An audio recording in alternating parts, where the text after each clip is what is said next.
You've learned a lot now, and you have a lot of fundamental tools.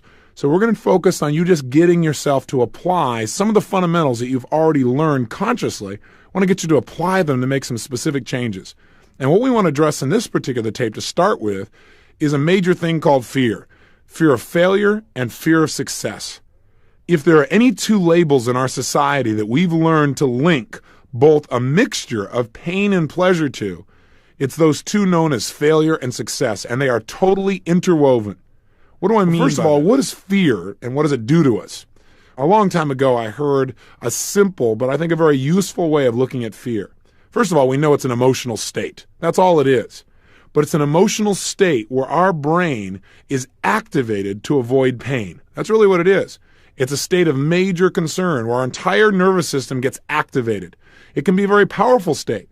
We can use it to really become fully awake, alive, pay attention. And that's what its intent was. Its intent was to protect us and to make sure we had all of our resources available, to pay attention, to take quick action.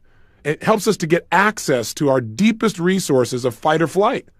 The problem happens is when we take this intense emotion called fear, this emotion that can get our heart beating at an incredible pace, shoot adrenaline through our body, create an incredible biochemical change throughout our entire system, and we attach that to something we don't need to have any intensity about, like trying something and not have it turn out exactly the way we expected, what some people call failure.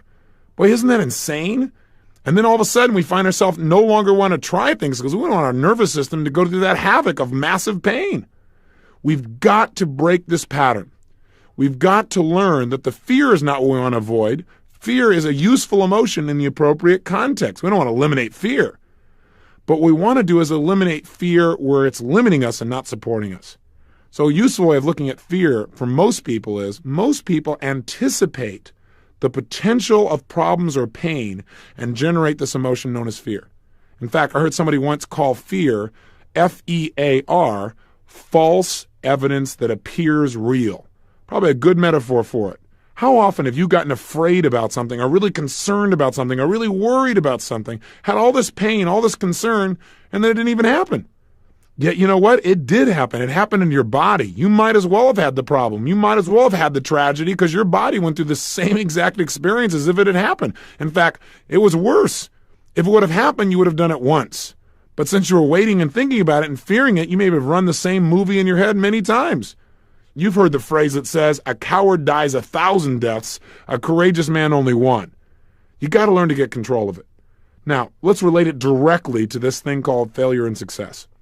We've already spoken about these, so I'm not going to talk in detail. What I want you to do, though, is use this tape as simply a trigger for you to absolutely use a few techniques to free yourself from the fear. Listen, failure is impossible. The only way you can possibly fail is to tell yourself that you have failed. What do I mean specifically by this? Well, what I mean is in order for you to feel feelings that you may associate to being a failure, you have to represent things in a certain way. You have to evaluate your life in a very specific way. And it's very different than the way you evaluate things in order to create this feeling inside of yourself you may have labeled success. The point is, we are in control. Nothing and no one outside of you can determine whether you're a failure or success. Only you give yourself permission to give yourself a label like this. So how do we change and break out of this fear? Well, the first way is to change our rules or our ways of defining what determines an experience we call successful or one we call a failure. What determines when we start firing off those negative emotions? In other words, any two people you meet on the street, if you ask them, what does it take for you to know you're successful? What does it take for you to feel like you're a failure? Inevitably, you'll get radically different answers. Everything from, well, the fact that I haven't achieved all that I set out to achieve in my life by now, to, well, I know that there's more possible and I'm not doing it, to I'm afraid, and if I'm afraid, then I'm a failure. People have such radical different ways of evaluating. Some people have set things up for themselves where they have mental rules where no matter what they do, they feel like they're a failure. For example, you remember the example I told you about earlier? The gentleman who, by most people's standards, was extremely successful, but by his own, he was a failure. Why?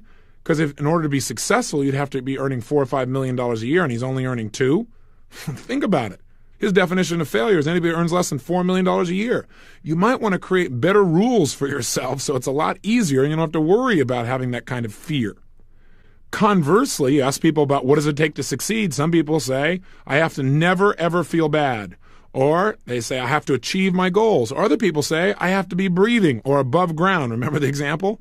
See, in life, what we want to do to make ourselves effective is we want to make it really hard for us to feel bad and really easy to feel good. And you might say, well, gosh, if I operated that way, then I probably wouldn't make my life the way I wanted. I wouldn't be motivated. Garbage. I used to believe that too, but it's just not true. I used to believe in life that I've got to go out and achieve, and therefore I'll allow myself to feel happy.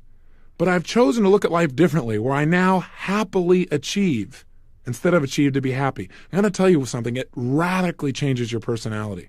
I'm having so much more fun while I'm achieving now. How does this all relate? Well, you got to take a look. If you're experiencing fear of failure, fear of success, the first place you got to look is how do you define them? How is it that you evaluate things, and is it appropriate? Whose rules are you living by to create these feelings or emotions inside yourself? Did you sit down one day and say, if this and this and this happens, then I think it'd be useful for me to feel like a failure, so I'll be motivated? And if this and this and this happens, it'd be useful to feel successful? I doubt it. What happened is you've just developed a pattern, and that pattern may be controlling you instead of you controlling it. I suggest you sit down right now and stop the tape. And before we do anything else, I want you to define for yourself what must happen in order for you to feel like you're successful. What must happen? Now, I know this seems like a general question or an amorphous question, but be honest with yourself. That's question number one. What must happen? Now, again, people give all kinds of answers to this. I must make $1 million. I must have the ultimate relationship. I must have my children go to college. I must have to, whatever the case may be. Other people have things like, I must breathe. I must wake up. Just decide what they are for you, at least right now. And then the second question is, what must happen in order for you to feel like a failure? What kinds of things do you allow to cause yourself to feel those sensations that maybe you now label failure in your body? What kinds of things trigger that? So what must happen for you to feel like a failure? Just failure to achieve a preconceived idea of what you want in a certain specific period of time? Nice fancy way of saying failure to get what you want when you thought you'd get it? What are your definitions for these two? And let's first of all find out what they are, and then we'll take it from there. So please stop the tape and jot down, or if you're in your car, think clearly. Get a clear idea of what are your definitions. What must happen for you to feel like a failure or to feel successful? Stop the tape now and check it out. Okay, so what did you discover? My first question for you is this. Whose rules are these? Who defined for you that this is what success is or failure is? Again, I doubt very seriously if it was you consciously designing it. My second question is equally important, maybe more important, and that is this definition you've got appropriate to create lifelong happiness and success? If you're experiencing fear of failure and success on a daily basis, it's highly likely that you've got some rules that are disempowering you. So what I'd like you to do right now is I'd like you to define for yourself what should your rules be for failure and success. In other words, you might want to do like the gentleman we talked about earlier and make it a lot harder to feel like a failure and a lot easier to feel successful. I've already told you my definition. No matter what the situation is, if I give my all and if I learn something, I've succeeded. Now, if I didn't give my all, then I can at least learn something and I can still succeed and I can turn around and give my all in learning something about it. I mean, I've found a way to make sure I can succeed no matter what. And by succeeding, I feel good inside. And because I feel good, I'm willing to go for more. Instead of what I used to do, which is beat myself up, and all that did was put me in a lousy state and create performance that I'd rather not even talk about. So right now, create two new definitions. What's going to be your new definition now? What must happen now for you to feel like a success? And make sure it's easy. And what must happen for you to feel like a failure? For me to feel like a failure, I have to quit. I have to totally give up. So that's something I want to avoid. That's something I would like to feel bad about, would be totally to give up. Does that make sense? So go for it now. Stop the tape again and give yourself two new definitions of success and failure. Go for it. These new definitions that you've now created are basically the foundation for releasing yourself from the bondage of fear. Remember, in order for you to feel that feeling called fear, you've got to evaluate things in a way that makes you think that what's going to happen is going to lead to pain. It's always important for us to remember then that our own core beliefs are what generate our emotions. That whatever we believe to be true is what's going to happen to us. So as long as that's true, it's better for us to identify and to establish for ourselves beliefs that empower us instead of disempower us. I remember a belief system that was offered to me years ago. I think Robert Schuller is one of the people that popularized it, and it started many years before that. And the belief system was this. Somebody once asked me, Tony, what would you attempt to do if you knew you could not fail? And I thought, if I knew I couldn't fail, I'd do almost anything. And so I offer you the same thing. What would you attempt to do if you knew you couldn't fail? And if you're saying almost anything, then just go do it. Because if you set up the right rules, it'll be almost impossible to fail. It's impossible for me to fail because the only way I could fail would be to give up. And there's no chance of me doing that. I got too much pleasure in going for it 100% in life. Remember the analogy from earlier in this tape program. If you try something and it doesn't work, you ran a play. You're still in the football game. As long as you're on the field and the clock is still ticking, then the bottom line is you haven't failed. And if your heart's moving, that's the clock. It's still ticking. You're in great shape. So just go for it. Try something else, change your approach, and eventually you'll achieve what you want. But make sure it's hard to fail, easy to succeed. Make sure you're in control, not your environment, not what other people think. Otherwise, you'll always be in reaction in life and never be in control. Now, what can we do to really free ourselves from this? What can we do? You say, well, okay, I got these great definitions, Tony. It makes sense. But, that's one thing intellectually to have new definitions. It's another thing to have this gut-level feeling here that drives me nuts. How do I get rid of it? Well, number one step, like in any other change that you want to make, is just decide. Decide you are going to be free of this fear. Does that mean it never comes up? No. It just means that if it comes up, you're a human being, you take a look at it, you realize it's false evidence that appears real, and you move on. You change your state, you change your physiology, and you go for it anyway. You ask yourself a better question like we talked about earlier. Or you create a positive anchor. There's so many things you can do. But first, right now, you got to decide that these two killers of human success, fears of failure and fear of success, are no longer going to stop you. I'll give you a classic example. Years back when I was doing work initially, I was just establishing myself in the media in terms of my work with athletes and with business people. Life magazine did an article on me. And in covering me, I told them about some of the work I'd done with the Army. And, to say the least, they were a little bit conservative and a little bit skeptical might be a better description. And I said, okay, if you're so great and you can do all these great results, let us pick an athlete and let's see you do some work with him. So I said, great. They happened to be at my house that day while we're talking, and the television was on, and the Los Angeles Lakers were playing. Well, Byron Scott at the time was not doing too terribly well. In fact, I think he scored 3 points that game, and Chick Hearn was a little bit on his case. Bottom line is, they said, let's see you work with this guy. I said, great, you set him up. Sure enough, they did. The next day, I find myself in Los Angeles in a gymnasium with Byron Scott. Here we are, and what's the problem? Well, I started talking with Byron, and he said, the problem with his game is this. I found out when people threw him the ball, one thought was rushing through his head. Pass it. Why? Because in his mind, he had stored so many failures, so many times where he had screwed up, made some dumb mistakes, that now whenever the ball came to him, his immediate association was failure. The only way to keep from failing was give it to somebody else. Can you imagine trying to make a shot when most of your nervous system is associating to past failure? There's no way you're going to succeed. See, remember that phrase or belief we talked about earlier? I want to reinforce it again. If you want to succeed in your life, remember this phrase. The past does not equal the future. Because you failed yesterday or all day today or a moment ago or for the last 6 months or for the last 16 years, the last 50 years of life doesn't mean anything. All that matters is what are you going to do right now? Otherwise, you carry all that luggage, all that load of negative emotion with you, and it'll affect your present performance. Now, it's one thing, again, to say that. How do you change them? One, you got to decide, just as we said earlier. You've got to then get enough leverage that you're going to follow through. I got started talking to him, and I wanted to get a Dickens on him, if you will. I said, look, if you don't change this, what's it going to cost you? He said, well, I don't know. It's already costing me. I'm screwing up. I said, if you keep at this rate, what's going to happen? He said, I'm going to end up on the bench. And I got him to actually have some feelings about that. Why? I want him to link pain to not changing this pattern. As soon as his brain links pain, what's it going to do? Anything to avoid this. And it's going to use all of his resources. Does that make sense? Now, on the other side, I said, if we could really turn this thing around, what would happen? He said, well, God, I'm a great shooter. He said, I'd be swishing him. He said, I could be one of the best shooters in the league. I really know I could be there. I could compete with the best. I've got an incredible shot. So, sure enough, we had plenty of pleasure linked to making the change, pain to not. What's step 3?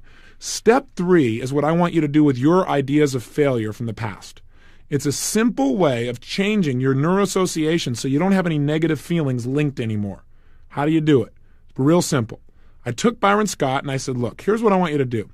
I want you to stand up nice and tall. I want you to breathe fully, and I want you to stand and breathe the way you do when you feel absolutely unstoppable. And so what I basically did was got him to feel really good. I got him to change his what? His state. How? By changing the way he was breathing and his moving, by changing his physiology. Do you remember when we talked about the ways to change state? I also got him to focus on times when he'd really been successful. So what's happening now? He's standing tall, he's breathing strong, he's feeling energetic. I got him making gestures like he's really in charge. I got him shouting a word, and the word was boom, a particular sound. Where he felt really strong when he made this particular sound. Sure enough, I got him to focus on his success. Now he feels absolutely incredible. While he's feeling incredible, I anchor him a few times. And while he's feeling incredible, I say the word boom. He's feeling great, I say boom. He's feeling great, I say boom. Till pretty soon I'm going to say boom in a weird way. And sure enough, his shoulders come back and began to feel good, just like Ivan Pavlov and the dogs with the bell. Same thing, just like what advertisers have done for you for years, only I'm helping him to find a trigger to get himself in a strong state. So I got him in a great place, and now I want to use what I call my erasure technique. So I said, listen, this is what I want you to do, Byron. I want you, while you're still feeling good, without having any major negative feelings, I want you to just watch the memory of some of your biggest mistakes. And when I say watch it, I said, just if you would, pretend it's a movie in your mind and just see the situation happen again, but don't get any negative feelings. Just watch it like an outsider, so it's like way over there. So he watched it, and I said, you tell me when you come to the end, and you run several of those movies. So he did. For about 60 seconds, maybe 2 minutes, maybe 3, he continues to go, and he's got his eyes closed, and finally goes, okay, nods his head. I said, okay, now what I want you to do is start at the end of those memories. And this is all I want you to do. I want you to run those memories as if they're movies, backwards at triple the speed. In other words, I want you to see everything happening in reverse. The ball you threw away comes sucking right back up in your hands, and everything goes perfectly. Anything that was said and noises you heard, everything's happening in reverse. And while you're seeing all these things happening in reverse, I want you to simultaneously hear some humorous sounds, like a Nickelodeon or like a circus or something that would make you smile. And I want you to see the whole image in your favorite color. Now, what am I doing here? I'm interrupting the pattern. Do you remember step number 1 was get leverage? I got leverage with him, didn't I? I got him to think about how painful it's going to be if he doesn't change, how much pleasure he's going to get if he does. Number 2, I'm now going to interrupt his pattern. These memories he keeps bringing up as a way to make himself feel lousy, and then his failure becomes a self-fulfilling prophecy. I've got to break that pattern. I have him run it backwards at hyper speed. And while he's running it backwards, I say, see, imagine that Mickey Mouse ears are growing out of the other players as you're doing this. Imagine their noses are getting longer. Imagine you take the ball now and you slam dunk it. Now, I have him do this over and over again, where each time he plays the memory, he does it faster and faster. He creates humorous music. He sees different images until pretty soon, now, whenever he thinks of it, he starts to smile or laugh. I said, so how do you feel about those failures? And he starts to grin. That's a lot different than when before, when I talked about the failures, his shoulders would drop, his head would drop, his breathing would get poor, and he'd go in a state where he couldn't get peak performance. Does this make sense? Do you remember the strategy we're talking about? We're talking about if I take a record that you've got, remember this? And I come along and scratch it by playing it over and over again, scratch it and scratch it and scratch it and change it and scratch it. Pretty soon, you'll never be able to play that record the same way again. I've eliminated the feeling of failure because he can't picture things. He can't focus on things the same way. Are you following me? So let's try it with you. I want you to take one of the big fat failures, okay? One of those ones that whenever you think about it, it makes you have poor self-esteem. Or maybe it just keeps you from really going for it in a particular area. Pick a major one that really bugs you. And let's have some fun with it. First of all, do this. Wherever you are, if you're in your car, sit up. But I mean sit up like you are absolutely in charge of the world. Sit up like you're proud. Sit up like you're energized and excited. Come on, go for it. And if you're not in a car and you're listening to me in any other way, then please stand up right now. No, don't just listen to me. Stand up. I'm there. I'm watching you. Come on, you can do it. Stand up. Breathe. Put a big, dumb, silly grin on your face. People will wonder why. It'll be good for you. Now, while you stand like this and you feel really good, I want you to breathe the way you breathe when you feel proud and strong and unstoppable. Come on, go for it. Proud, strong, and unstoppable. Breathe that way, feel that way. Stand taller. That's it. Good. Now, while you're feeling really great, what I want you to do is create for yourself some kind of positive anchor. So make yourself feel really, really great. And at the peak while you're feeling great, do something unique. Do something unique. Do something unique. Do something unique. Till later on, you could do that something unique and immediately feel this way again. So just feel really good and do something so you feel even better. Feel good, link it to something. Feel good, link it to something. Feel good, link it to something. So you got yourself in a really good state. Go for it. Think about how you feel and what you see and what your voice sounds like when you're feeling really, really strong. Now, while you're feeling good, let's do the following. Remember that big fat failure from the past? I want you to imagine that you're watching it on a movie screen in front of you. And I want you to watch it through one time just the way it happened. Whatever it was. And I want you to make sure you stand tall and remain feeling good as you watch it going across that screen, okay? Real simple. Just watch it go across the screen. Continue to watch it. Watch it just as it happened back then. Now would be a good time.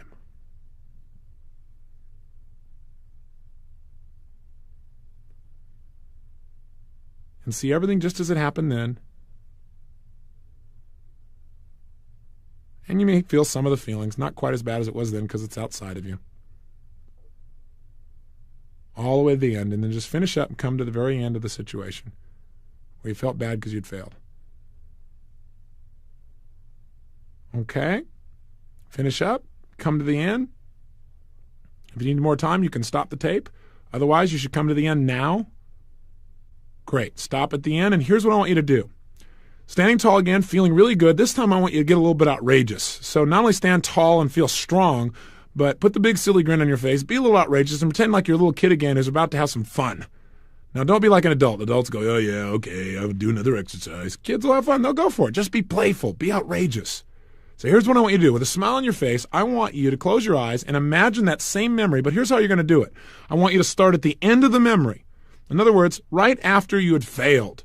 And when I say now, what I want you to do is run that entire memory backwards in time at hyperspeed, where everything's moving in reverse. Whatever you said is coming back inside your mouth and reversing. You hear it all in reverse, like, what? And while it's going on, I want you to see your favorite colors around everything, and you may hear some weird noises as well. Go all the way back to the beginning, run as fast as you can. Ready? Go. If there are other people around, watch them changing as well, and hear the sounds of all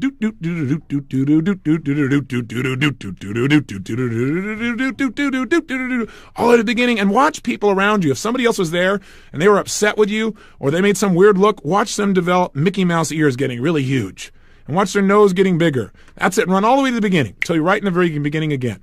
You should be back at the beginning now. Get there now. Great. Now run it forwards. This time run it twice as fast.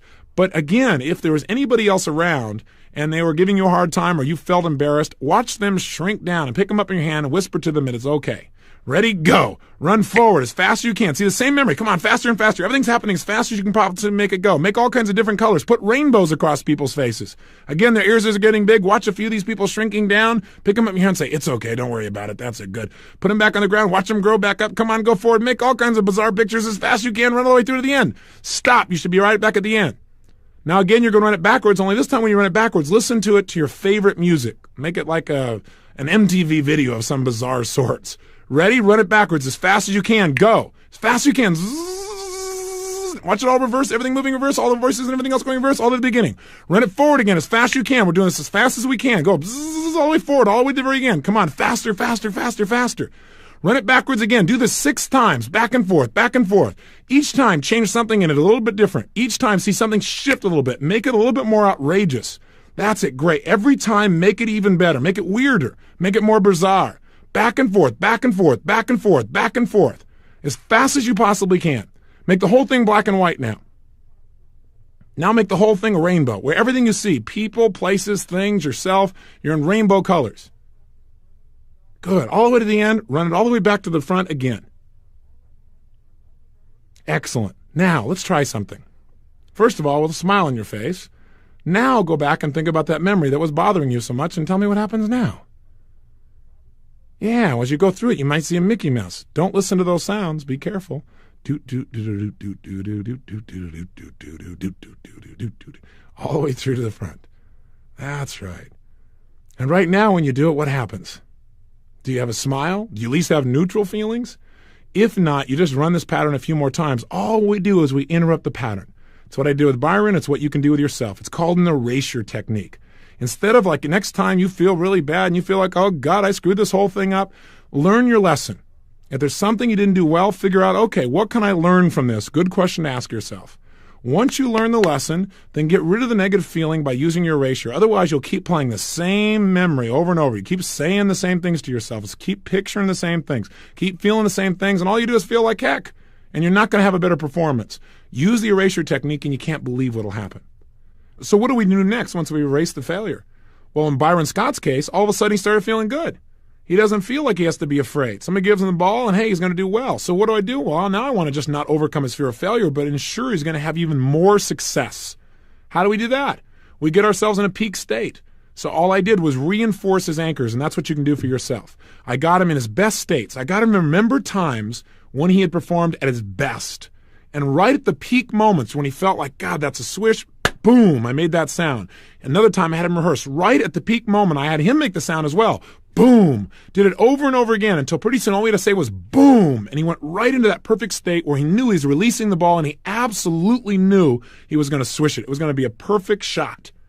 Well, sure enough, the next thing I did is I gave him the ball. Now, Life magazine was there the whole time, right? Wondering what the heck is going on here. When I first gave him the ball before we started our work and he was just shooting around, he was making 1 out of every 3 to 5 shots. Hitting the rim, bouncing off, spinning off, no real consistency. Well, we did this process of eliminating his failures till I said, look, how do you feel now if somebody throws you the ball? He goes, I'm ready. Then we increased his skill by anchoring in his success with the boom. And then all I did was take the ball and I threw it to him. And as I threw it to him, when it got the ball to his hand, I said, boom, swish. Threw him the ball again, boom, swish. Threw him the ball in any place on the court, boom, swish. He made 28 shots in a row in front of Life magazine, which was rather useful for me. The point, though, is this. He went out the next night. The previous night, he'd scored 3 points. He was 1 for 12. The next night, he was 8 out of 12, and he scored 22 points, second highest scorer in the game behind Kareem Abdul-Jabbar. Boom became an anchor he used for himself throughout that process to put himself back on the success track. You can do this for yourself as well. Once you eliminate the failure, create for yourself an anchor where you rehearse succeeding, where you imagine having the success that you want over and over again until it's absolutely real for you, and you create that success. Remember, what we did initially is we made a decision. Secondly, we got leverage on ourselves. We showed ourselves, hey, we got to change or it's going to be a lot of pain, and if we do change, we get a lot of pleasure. 3, we've interrupted our old pattern of looking at things using the erasure technique. And 4, we've conditioned ourselves or associated in our mind that we're going to succeed by rehearsing it over and over again, so that's likely to come up. Now, as long as we're talking about success, let's just make one more point, and that is this, that many people have as much fear of success as they do failure. How could that be? Well, the only reason you have fear is because your brain associates that something is going to mean more pain than pleasure. Some people think that success is going to mean pain in many different forms. They might think, well, gosh, if I succeed, then people may not like me so much anymore. So sure enough, even though they want success on the one hand, they have approach avoidance again. They think, well, success could mean all this pleasure, but it could mean even more pain. And so sure enough, they fear success. Or some people believe that, hey, if I succeed, then what if I can't continue to succeed?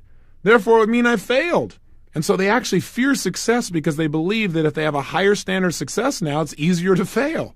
It's a bizarre trap we humans sometimes create for ourselves. So stay out of these traps. Create definitions that work for you.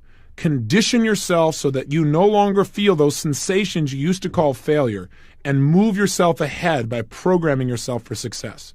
Let's take this fear of success and let's get rid of it. How do we do it? 1, decide. Remember the technique? Step 1 is just absolutely decide. Decide means cut yourself off from any other possibility except that success is going to be nothing but pleasure and no more pain. 2, get some leverage on yourself. And this is going to be your assignment. Write in your success journal these 2 elements. All the things you'll lose if you don't change this fear of success, and all the things you'll gain by linking pleasure to success. And then do the erasure technique. What do I mean?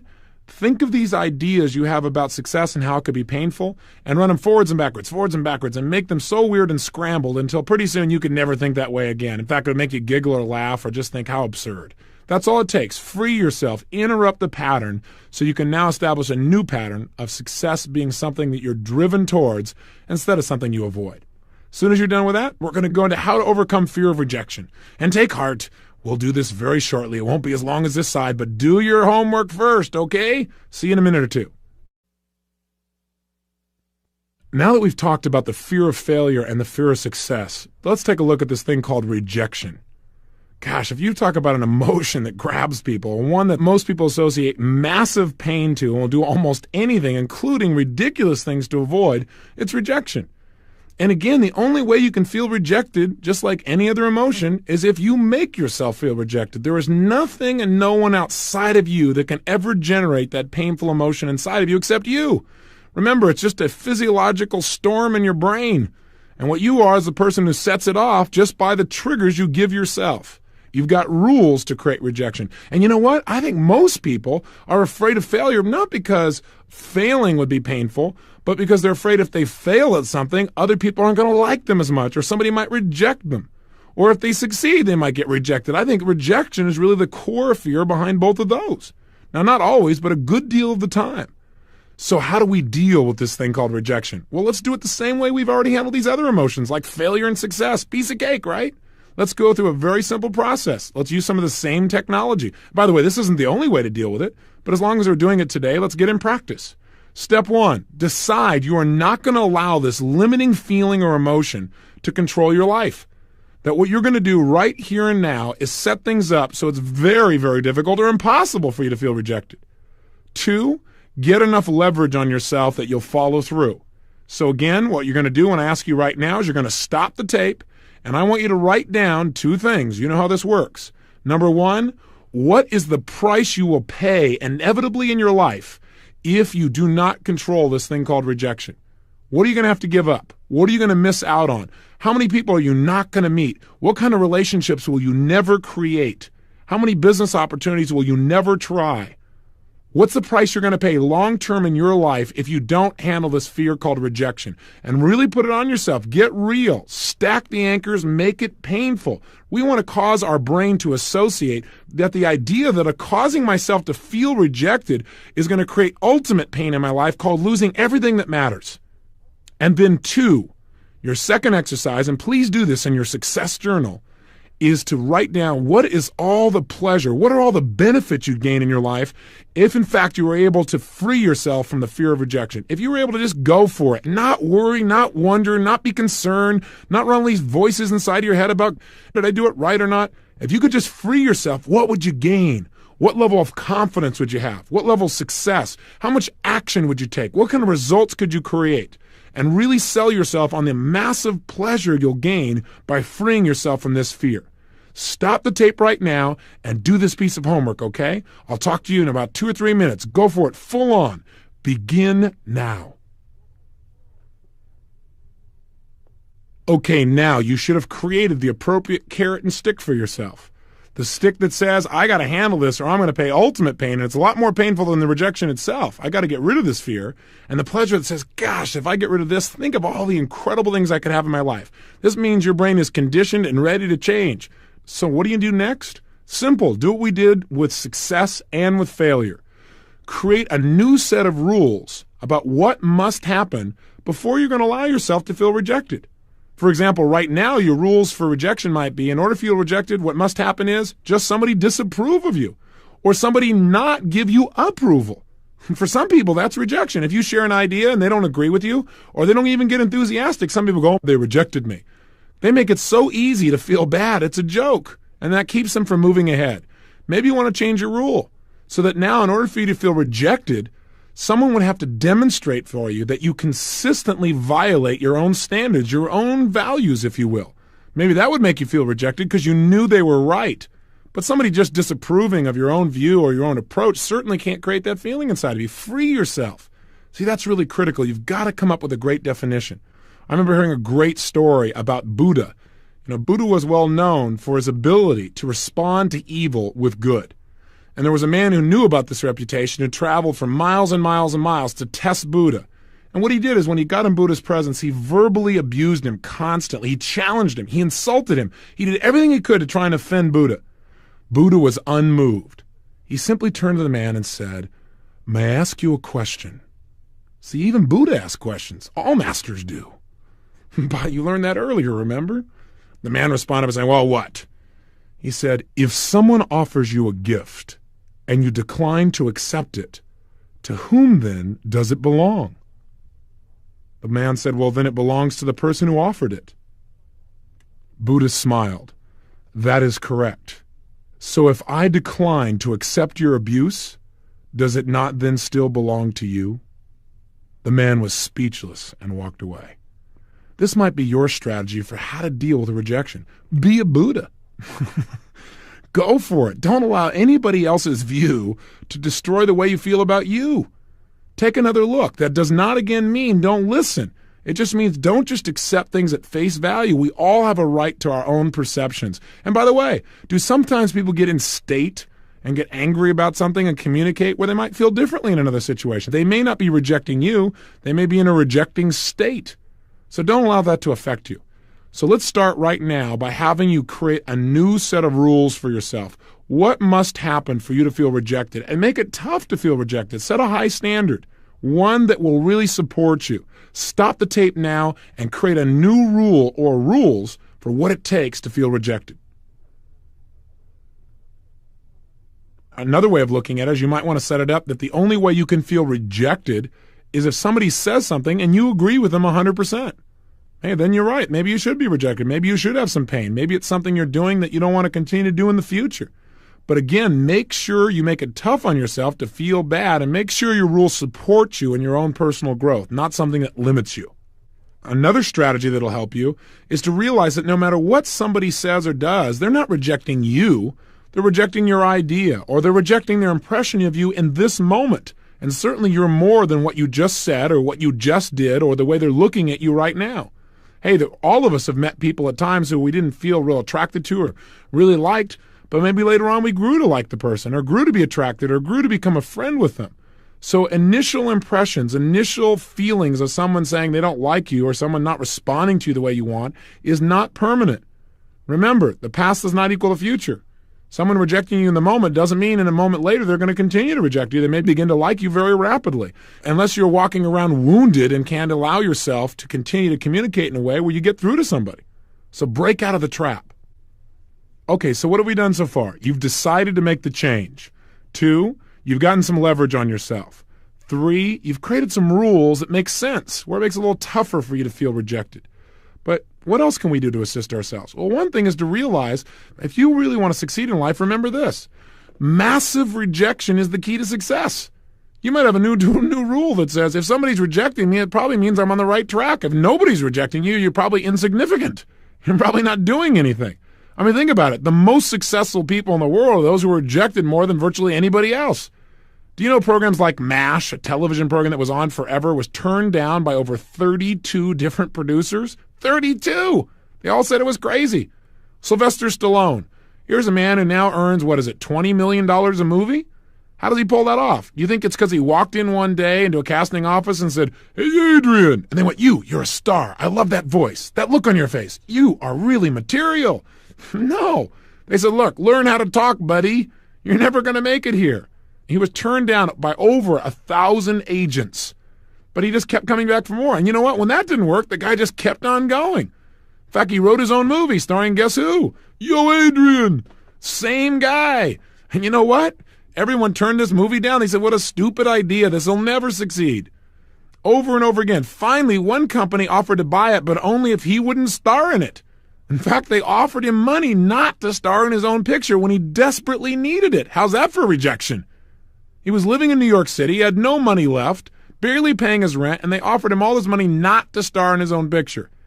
So instead of feeling rejected, he just told them no. He stuck by his guns, and now he's doing pretty well. In fact, if you see these Rambo movies where he's shooting up all those bad guys, he's not shooting up bad guys. He's shooting up all those agents that rejected him in the past. He's got the last laugh. The point is this. Anyone who succeeded has gone through massive rejection because if you've got an idea worth its salt, everyone has got a different view of things in life.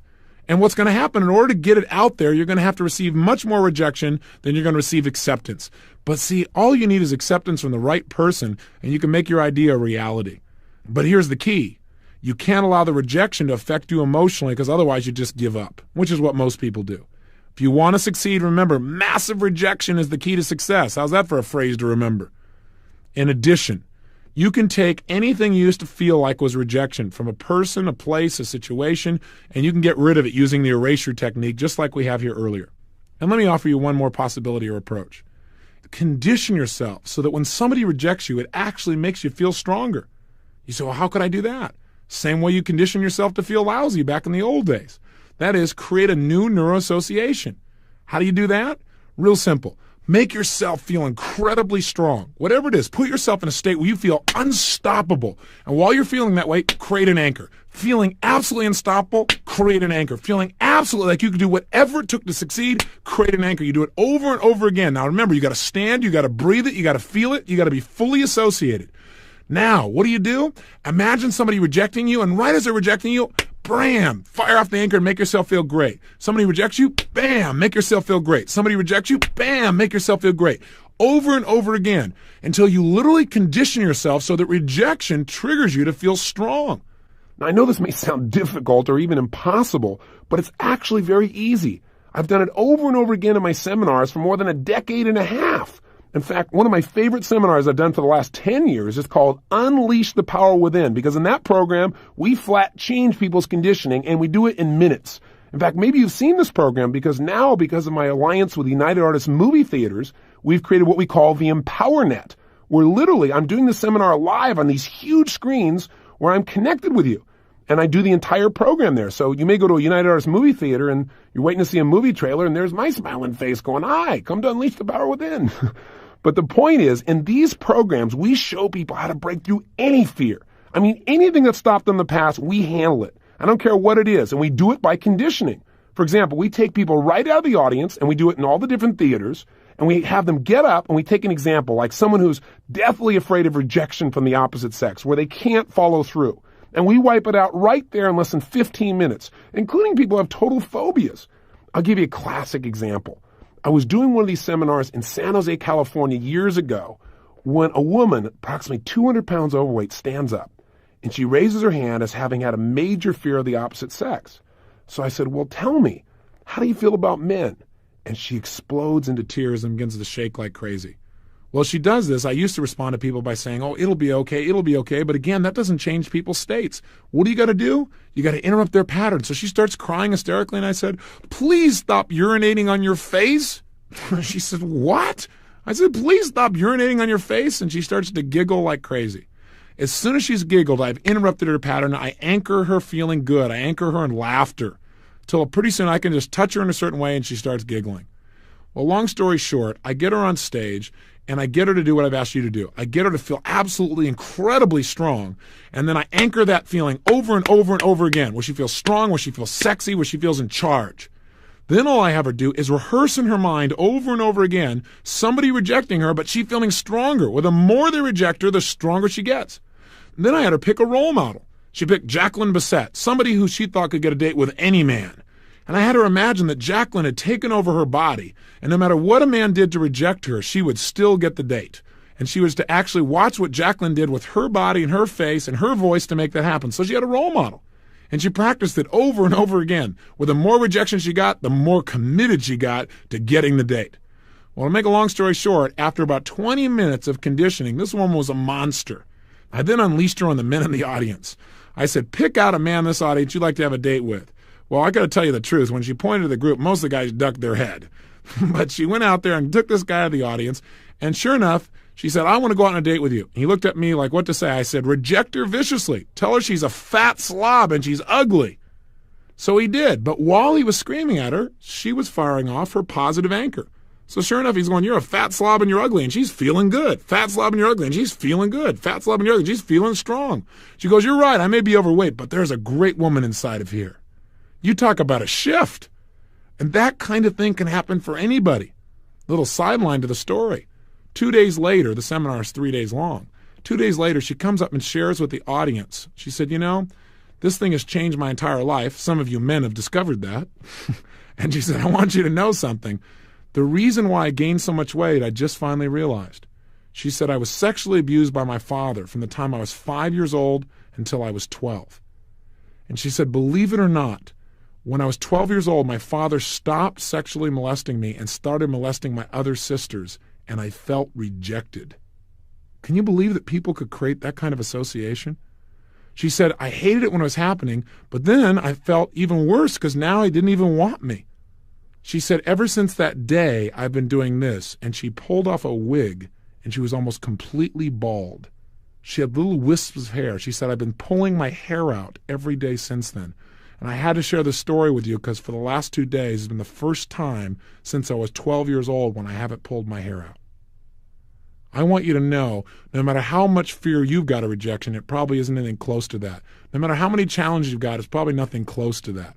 If you learn to condition yourself, you can change anything in your life. Rejection is something you don't ever have to fear again. Make it tough to feel rejected. Make yourself feel strong. Everyone has a right to their opinion. And if they don't like how things are right now, that's okay. You don't have to agree with them. You can listen, but you don't have to feel bad. Move ahead and allow rejection to drive you to be more committed and find a better way to get through to the people you're talking to. That'll give you some real power. And by the way, she's lost 58 pounds and she has herself a boyfriend who seems to be having a good time with her. See, you can overcome any fear of rejection. It's your perception of yourself, by the way, that determines how most people respond to you. I mean, think about it. W. Mitchell may not be the most attractive man in the world visually, with his face scarred from the fires and sitting there in a wheelchair. Yet he attracted the woman of his dreams literally because he knows who he is on the inside, and his own perception of himself is so powerful that it affects the way everyone around him responds to him. And they don't reject this man en masse. They love him en masse. Love yourself and other people will love you as well. Here's your assignment. Pull out your success journal, and I want you to do the following. Write down 2 experiences in your life that you used to consider failures. You know, those horrible feelings used to make you feel bad. And I also want you to write down 2 experiences in your life where you felt rejected. 2 experiences where you felt like you'd failed, 2 where you felt rejected. And what I want you to do next to these 4 items is the following. I want you to write down a benefit that you got out of those experiences. I know it didn't feel like a benefit, but if there was one, acting as if there was one, what could you have benefited from out of that situation? Maybe it made you learn something. Maybe the pain of being rejected or the pain of feeling like you failed made you study harder in the future, or made you work harder, or made you more motivated, or made you more sensitive to other people who'd been rejected in the past. Have you had experiences like that? I want you to come up with a benefit, and then step 2, I want you to use the erasure technique so you destroy the negative feelings that you associated to that quote-unquote failure. In fact, it won't feel like failure anymore. And the same thing to the thing you used to call rejection. So what they become are learning experiences rather than big emotional things like failure and rejection. So please do your homework, and again, I'll see you on day 22. Till then, live with passion.